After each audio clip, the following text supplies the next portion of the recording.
Mä oon Henri Mannila ja me ollaan täällä Kuorevedellä Mattilan tilalla ja me on täällä alettu vähän raivaamaan perinnemaisemaa esiin.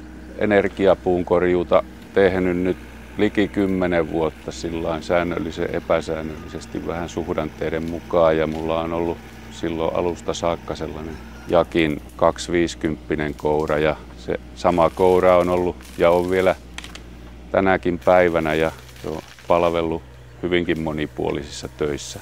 Nyt sitten tänä talvena joulukuussa tuli tämmöinen uudempi versio. Tässä uudessa kourassahan on nyt tämmöinen uudenmallinen joukkokeräin ja se on erikoisen hyvin toiminut tuossa harventamisessa, kun sillä saa poimittua aina kouran täyteen ja niin täyttä kourallista ei vanhalla saa. Tämä kerää tuohon keräimeen enemmän kuin mitä toi katkaisukapasiteetti onkaan, niin se on ihan oikeinkin tehokas. Ja sitten vielä tämä e-boosti-toiminnon myötä siinä on nopeutta ja voimaa ihan eri lailla kuin vanhassa. Tuotto on merkittävästi parempi, että parhaimmillaan päässyt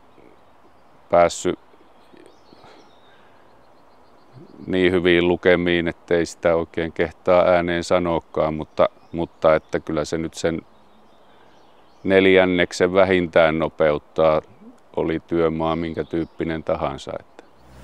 Niin kyllä se silloin aina merkittävän taloudellisen hyödynkin tuo.